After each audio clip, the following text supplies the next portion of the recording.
महामंत्र प्यारा हमारा नवकार है। महामंत्र प्यारा हमारा नवकार है। 4 दश पूर्वों का समझो यह सार है। 4 दश पूर्वों का समझो यह सार है। महामंत्र प्यारा हमारा नवकार है। महामंत्र प्यारा हमारा नवकार है। 5 पद प्यारे हैं अक्षर 35 जी। 5 पद प्यारे हैं अक्षर 35 जी। मन में बसा लो तो होगा बेड़ा पार है। मन में बसा लो तो होगा बेड़ा पार है। महामंत्र प्यारा हमारा नवकार है। महामंत्र प्यारा हमारा नवकार है। देवी देव दुनिया के इनके अधीन है। देवी देव इनके अधीन है। 5 पद मानो ये बड़े अवतार है। 5 पद मानो ये बड़े अवतार है। मंत्र प्यारा हमारा नवकार है। सुबह जपो शाम जपो जपो जब चाहे जी। सुबह जपो शाम जपो जपो जब चाहे जी। होती है सुनवाई ये खुला दरबार है। होती है सुनवाई ये खुला दरबार है।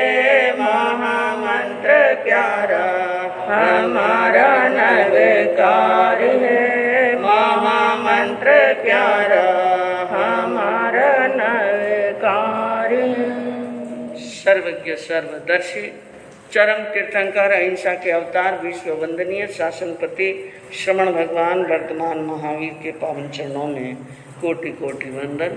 हृदय की अनंत अनंत आस्था के केंद्र संयम धन के दाता संसार सागर से तिरने का सन्मार्ग बताने वाले पूज्य गुरु भगवंत श्रमण सूर्य दिव्य विभूति 1008 श्री मर्दर केसरी मिश्रीमल जी महाराज साहब के पावन चरणों में कोटि कोटि वंदन। अहिंसा दिवाकर लोकमान्य संत शेरे राजस्थान वरिष्ठ प्रवर्तक पूज्य गुरुदेव श्री रूपचंद जी महाराज साहब के पावन चरणों में कोटि कोटि वंदन। मरुद्रा भूषण संत शिरोमणि पूज्य प्रवर्तक गुरुदेव श्री सुकन मुनि जी महाराज साहब के पावन चरणों में कोटि कोटि वंदन। साधना की प्रतिमूर्ति सद्गुणों की उपासिका सरल मना शांत दांत गंभीरा गुरुवरिया माँ सती श्री सज्जन कंवर जी महाराज साहब के पावन चरणों में कोटि कोटि। धर्म प्रेमी बंधुओं, शीलवती माताएं बहन, कल आपने सुना था श्रीपाल चरित्र यानी श्रीपाल राजा को मारने के लिए धवल सेठ ने पूरी क्या कर ली थी, तैयारी कर ली थी। और ऐसे तैयारी की वो ये जानता था कि ये समझ रहा था मैं नहीं मारूं, किसी और को नहीं मारूं। ऐसा कोई कार्य करो, ऐसी कोई घटना घटाओ जिससे राजा खुद नाखुश हो जाए और राजा खुद ही अपने जमाई को मारने के लिए क्या हो जाए, तैयार। तो इस प्रकार की उसने स्थितियां पैदा की। और बंधुओं, ऐसी स्थितियां पैदा करने वाले व्यक्ति को ज्ञानियों ने उत्तम पुरुष नहीं, नीच में से भी नीच पुरुष गिना। क्या गिना है? नीच में, जो बिना कारण ही, बिना मतलब, बिना नुकसान पहुंचाए, सामने वाले का कोई नुकसान नहीं पहुंचा रहा है बल्कि उनका उपकार कर रहा है, फिर भी मारने के लिए क्या हो जाता है, तैयार। तो अब इनके बारे में धवल सेठ की कथा आगे कैसे चलती है, श्रीपाल जी क्या कर रहे हैं, आप सुनने से।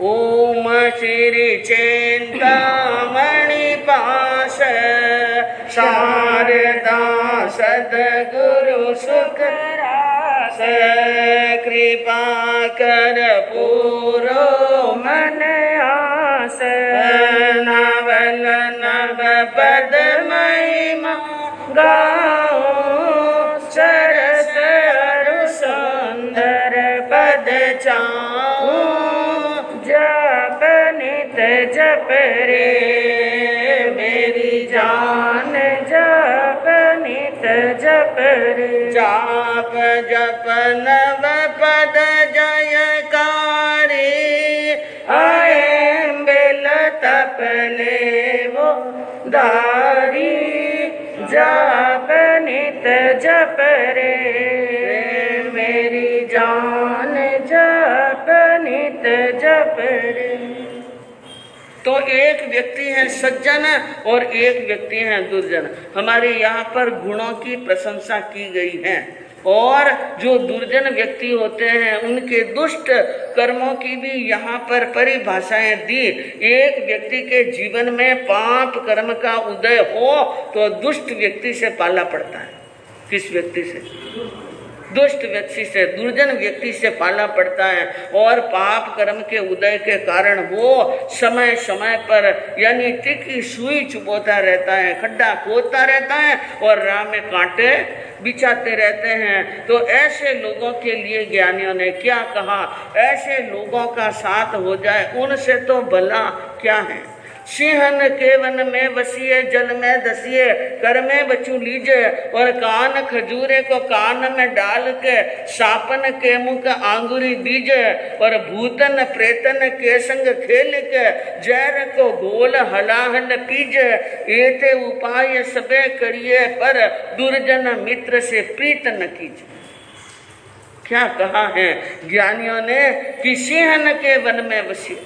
एक दुष्ट व्यक्ति के साथ में रहने की अपेक्षा सिंह के वन में जाकर के रह जाना। कहाँ पर?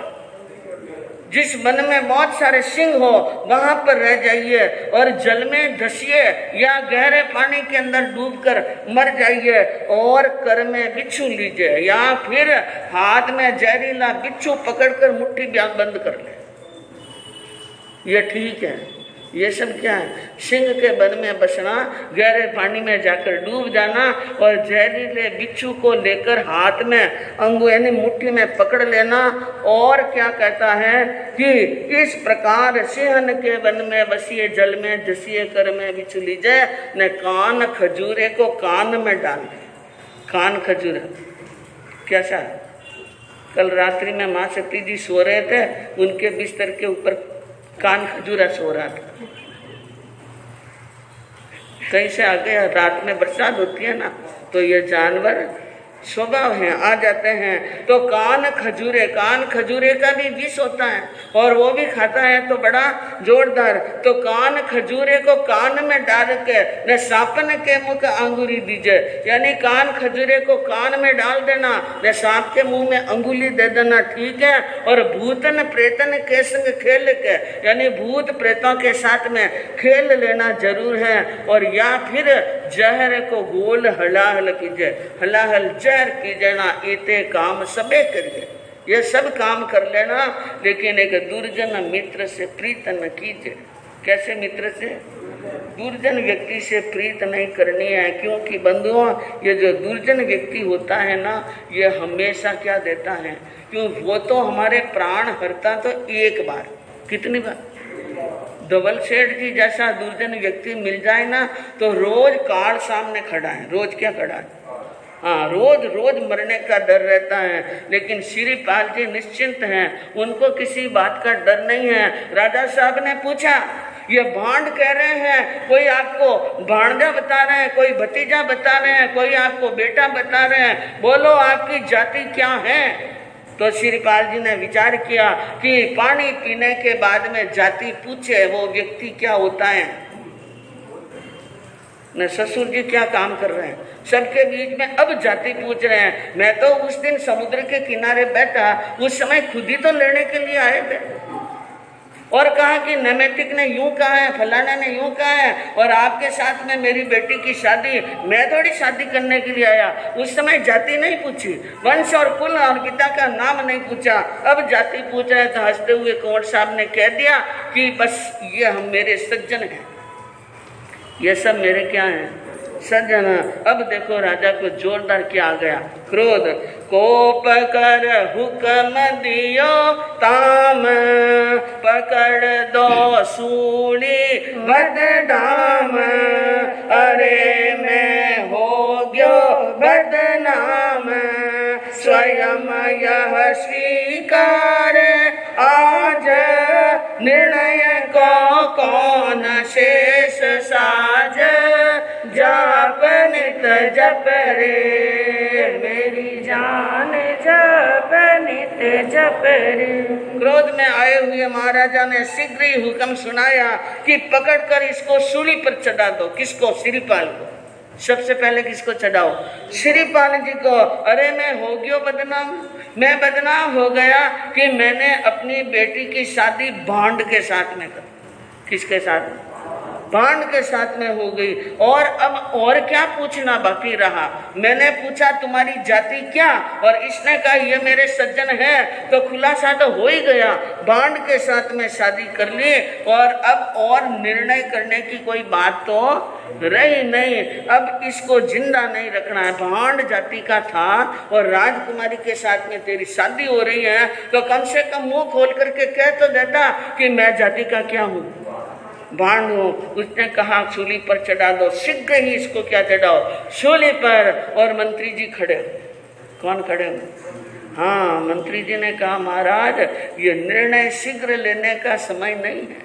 सहसा विदुधित न क्रिया अविवेक परम आपदा पदम। सहसा किसी कार्य को नहीं करना चाहिए, एकदम अचानक किसी कार्य को करने में हाथ नहीं डालना, क्योंकि अचानक और उतावल से किया हुआ कार्य अविवेक का होता है, और अविवेक परम आपदा पदम। अविवेक से कई आपत्तियां आ सकती हैं। इसलिए मंत्री जी ने कहा कि राजन थोड़ा धैर्य रखो। थोड़ा क्या रखो? हाँ, सचिव कहे सुसतावो थोड़ा, मरण में होवे नहीं मोड़ा, बाद में पावोगे फोड़ा, समझ के काम जरा कीजे, राजा जी अपयस न लीजे, जाप नित जप रे मेरी जान, जप नित जप रे। मंत्री जी ने कहा निर्णय जल्दी मत लीजिए महाराज, थोड़ा सुस्ता हो, थोड़ा धीरे धैर्य रखिए। मारने में कोई लेट नहीं हो रहे हैं, मोड़ो नहीं रहे। मारवाड़ी में क्या कहीं मोड़ो रहे। ये कहाँ जाएगा भागकर? श्रीपाल श्रीपाल कहीं जाने वाला, अरे जाने वाला होता तो शादी करते ही तीसरे दिन चला जाता। इतने दिन यहाँ पर क्यों रहे? घोटाला किया होता तो चले जाते।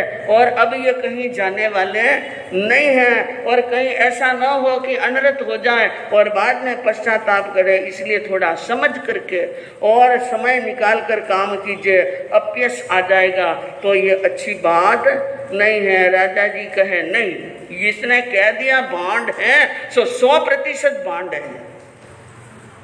क्या है?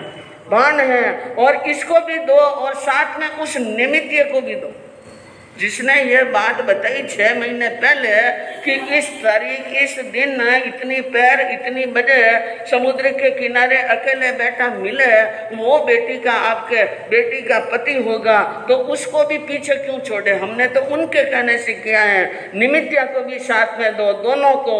और शीघ्र ही निमित्या यानी नेमेटिक को भी पकड़ दिया गया, और श्रीपाल जी को भी। और सूली पर चढ़ाने के लिए उनके यानी सूली पर ले जाने के लिए अलग प्रकार के वस्त्र, कनेर की माला, लाल कपड़े पहनाए जाते हैं, और कई तिलक छापे लगाए जाते हैं, वो लगा दिए। और सिरे बाजार से होते हुए सूली पर ले जा रहे हैं, मरघट पर। कहाँ ले जा रहे हैं? मरघट पर। इतनी सारी क्रियाएं हुई, तब तक राजमहलों में खबर पहुंच गई कि श्रीपाल जी को कहाँ ले जा रहे हैं? सूली पर। और जब गुणमाला ने ये बात सुनी कि मेरे पति को मेरे पिता राजा सूली पर चढ़ा रहे हैं, तो दौड़ी हुई राज दरबार में गई और कहा, पिताश्री ये क्या अन्याय कर रहे हो? आप अपने जमाई को सूली पर चढ़ाकर मेरा अहित कर रहे हो। उसने कहा, बेटी ये अहित नहीं, तुम्हारा हित। इनके साथ में जीवन व्यतीत करने की अपेक्षा विधवा होना, हाँ विधवा होना बेहतर है, यह रहस्य की बात है। उसने कहा नहीं, यानी गुणमाला ने कहा, ये हो ही नहीं सकता, मेरे पति ऐसे हो नहीं सकते हैं। मैं एक बात, आप मेरी बात सुन लो, जब तक आपका दूसरा हुक्म सूली पर नहीं जाए तब तक श्रीपाल जी को सूली पर ना चढ़ाया जाए। बेटी की बात माननी पड़ी और राजा ने हुक्म दिया, जब तक मेरा दूसरा हुक्म नहीं आवे तब तक श्रीपाल को सूली पर ना चढ़ाओ। और फिर उसके बाद में श्रीपाल जी के पास में गई गुणमाला और कहने लगी, आप चुपचाप चल करके सूली पर चढ़ने के लिए आए हो तो क्या बात है, और आपने ये इतनी निर्बलता जो बता रहे हैं जैसे आपके हाथ पांव में कोई शक्ति नहीं हो और बोल नहीं जानते हो, ऐसी निबलाई और ऐसी यानी मौन क्यों धारण की है, हमारी सबकी नाक कट रही है और आप क्यों नहीं बोल रहे हो। श्रीपाल जी ने कहा, बोल के क्या करूं, मैं तो कर्मों की परीक्षा कर रहा हूं। किसकी? हाँ, कर्म की परीक्षा कर रहा हूँ। मैं ये सोच रहा हूँ कि मेरे जो पहले के कर्म हैं वो कब तो मुझे ऊंचे चढ़ाते हैं, कब नीचे नीचे चढ़ जाए, कब ऊपर चढ़ाते हैं, कब नीचे। तब ऊपर नीचे और कितनी बार होना है ये देख रहा हूँ, इसलिए मुझे उतावल करने की जरूरत नहीं है। और सभी के रहते हैं कर्म तो हमेशा सबके क्या रहते हैं, पास रहते हैं। इसके अतिरिक्त आपको शांति ना हो तो समुद्र के बंदरगाह पर खड़ी हैं जहाजें, उसके अंदर आप रतन मंजूषा और मदनावती नाम की मेरी 2 रानियां हैं, उनसे बातचीत कर लो और उनसे परिचय ले लो और फिर जो करना सो कर। अब देखिए गुणमाला सीधी पहुंची बंदरगाह पर और बंदरगाह पर जाकर के जोर जोर से आवाजें लगाने लगी, रतन मंजूषा मदनावती बाहर आओ, मदनावती बाहर आओ। रतन मंजूषा और मदनावती की माँ ने नाम सुनकर दोनों की आती हैं बाहर और बाहर आकर पूछती हैं, कहो भाई क्या है, किस विध पधारे यहाँ, बोलो आप कहाँ से और कैसे आए, यहाँ पर कैसे आए और हमारा नाम क्या कैसे जानते हो और आपके आने का मुद्दा क्या है। उन्होंने कहा मुद्दा तो हम बाद में बताएंगे।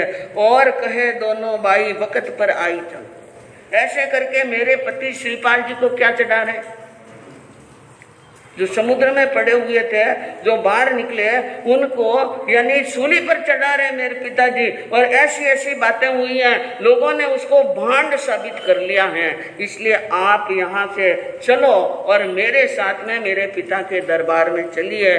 तो दोनों ने कहा ठीक समय पर आए, ठीक समय पर आए, हम सब बता देंगे कि धवल सेठ कितना धूर्त हैं। अब वे तीनों गुणमाला, रतन मंजूषा और मदनावती तीनों ही कहाँ पर पहुंची, राजा के दरबार के अंदर। और कहने लगी कि हे राजन, आप न्याय के तख्त पर बैठे हैं। किसके तख्त पर? हाँ, नृप न्याय विचारो कर्तव्य थारो, कैसे विसार्यो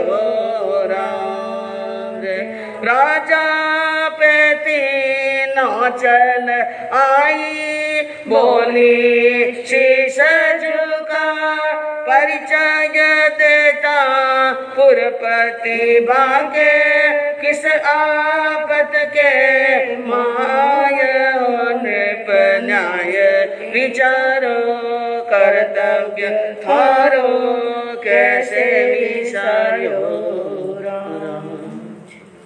कहा कि हे राजन, आप राजा हैं, लोग आपको राजा मानते हैं, किस कारण से कि आप न्याय करें। क्या करें? न्यायन राजा विनयन शिष्य।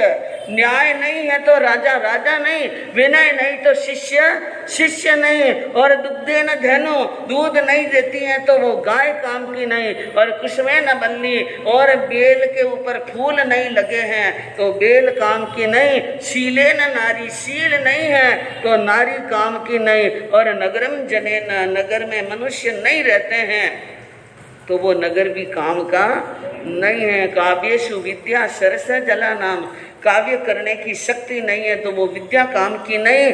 और सरस जला नाम यानी बहुत सुंदर जलाशय तो बना लेकिन पानी की बूंद नहीं।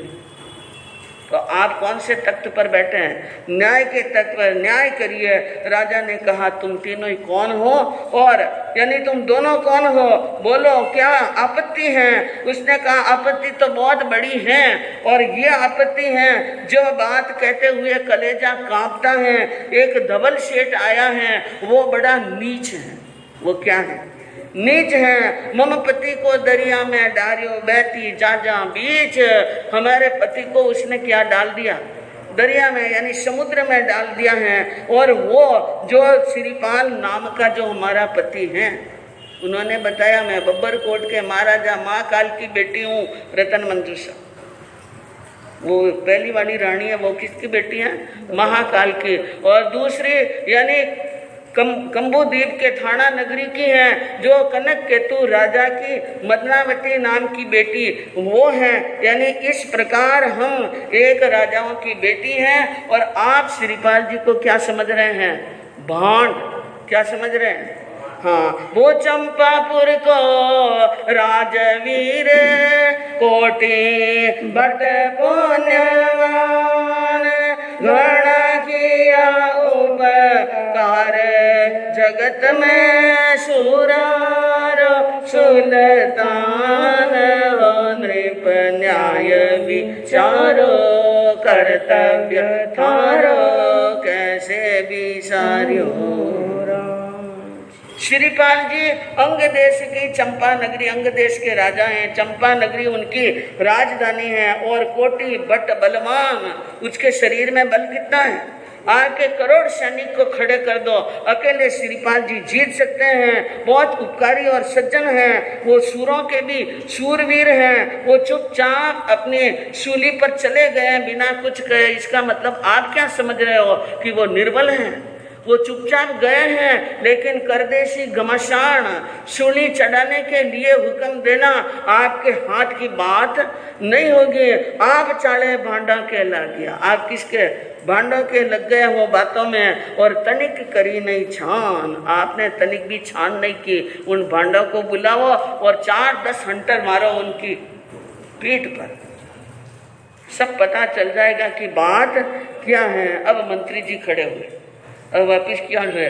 हाँ, लो महाराजा कैसो बनियो जल्दी समेटो बात, भांडों ने भूपति बोलाया करड़ी आंख दिगात, न्याय विचारो कर्तव्य थारो कैसे विसार्यो। अब कहा राजमंत्री ने, महाराज लो सुन लो, मैंने कहा था सुस्त हो सुस्त हो। अच्छा हुआ आप सुस्त है, धीरज रखिए, देख लो सुन लो बात। राजा को शीघ्र ही क्रोध आता। राजा को जल्दी क्या आता है? बुलाओ भांडों को। अब सबके सबको किसको बुलाया? भांडों को बुलाया। और भांडों को करड़ी आंख दिखाई, लाल आंख, सत्य सत्य उगल देना, नहीं तो तुम्हारी जान खींच लूंगा और तुम्हारे शरीर के टुकड़े कर दूंगा, नमक और मिर्ची भुरका दूंगा और काटने वाले कुत्तों के बाड़े में बंद कर लूंगा। बोलो सच क्या हुआ? अब भांड में बेचारा में ताकत की थी, थोड़ा जोर हाको करे, जीते तो दिगड़ा भी जाए। भांड कहे भरमाया माने, सेठ जी ले करके छाने, रतन को कंकर करवाने, मोरा ने पात कयो करियो, बण्यो सो साचो उचरियो, जाप नित जप रे मेरी जान, जाप नित जप रे।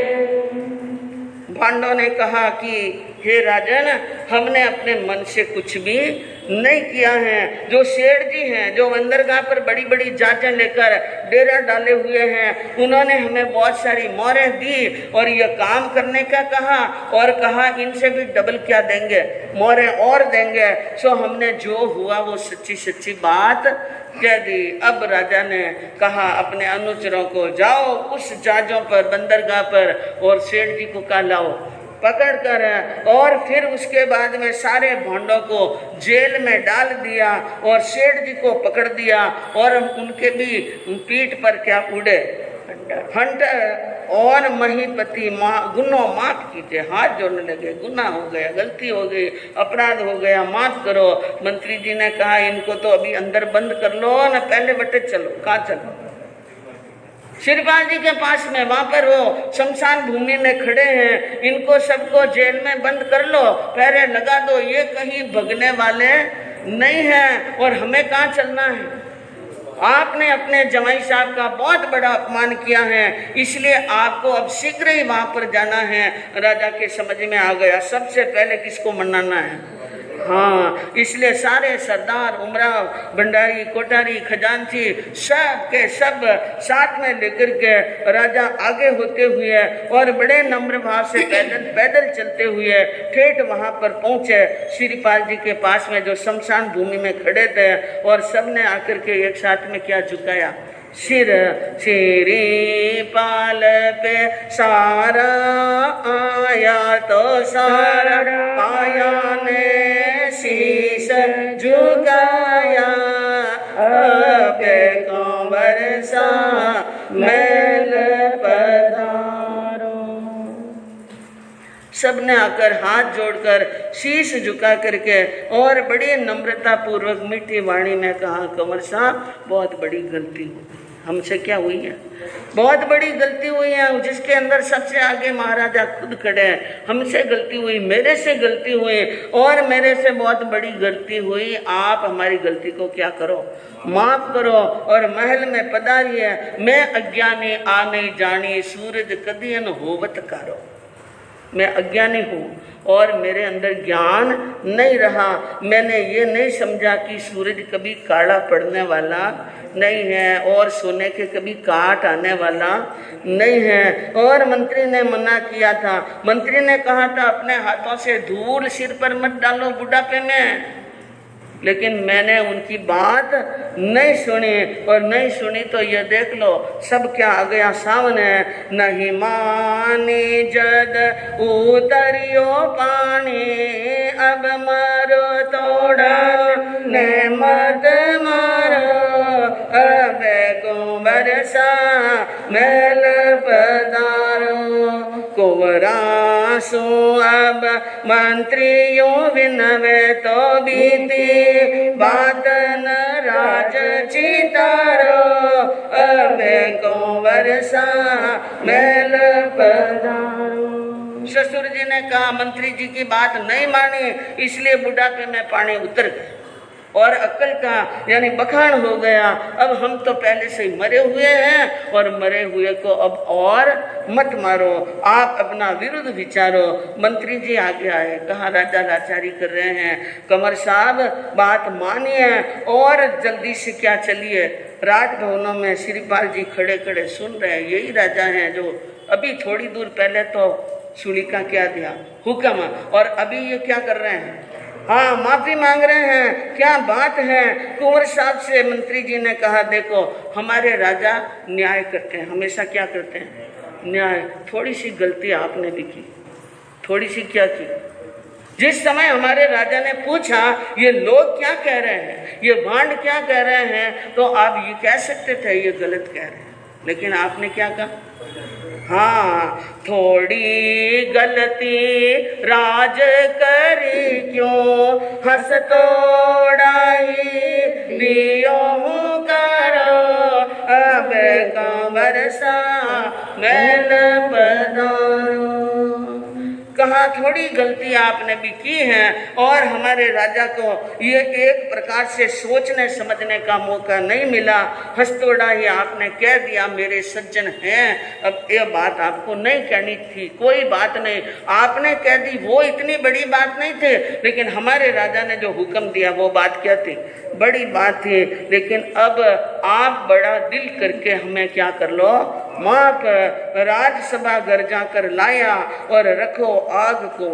कंवर साहब ने ससुर जी का आग रखा, मंत्री जी का मान रखा और चुपचाप, जैसे चुपचाप गए थे सूली पर उसी प्रकार चुपचाप का आ गए राज दरबार में। और बड़े आसन पर राजा और जमाई साहब को बिठा दिया और बिठाने के बाद में अब राजा ने कहा नंबर लेते हैं डबल सीट।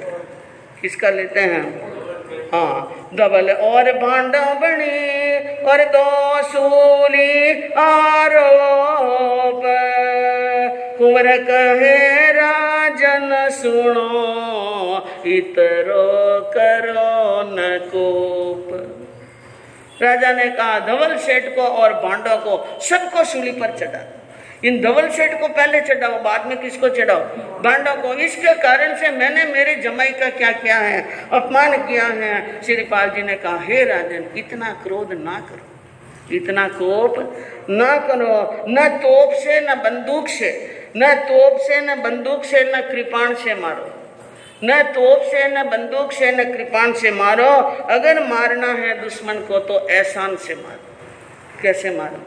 ये मेरा सिद्धांत कहता है, श्रीपाल जी कहते हैं मेरा सिद्धांत कहता है इन पर एहसान करो।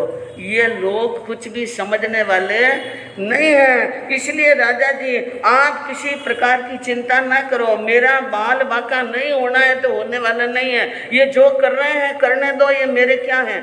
कर्म है। बुरा जो करसी वो मरसी, सत्य सो तिरिया अरु तिरसी। सरलता पर जनता हरसी, मिली थे रमणी महलों में। भ्रमर ज्यों बीना केलों में, जाप नित जप रे मेरी जान, जाप नित जप रे। श्रीपाल जी ने एक ही बात कही महाराज बुरा जो करेगा वही बुरा भोगेगा, और हमेशा सत्य से नाव तिरी है और तिरेगी। ऐसे सोच कर समझ कर कुछ नहीं करना, छोड़ दो इनको, इन सबको क्या कर दो, छोड़ दो, भोले प्राणियों को छोड़ दो। इतनी सरलता देखकर जनता आश्चर्यचकित हो गई। और राजा राज सभा पूरी होने के बाद में श्रीपाल जी महलों में गए और रानियों के पास में जाकर सुख दुख की क्या पूछी, मेरे मरने के बाद में, पानी में पड़ने के बाद में क्या क्या हुआ, सारी बातें पूछी। और वो तो बातें पूछ रहे हैं लेकिन धवल सेठ जी को नींद नहीं, वो मरियो नहीं।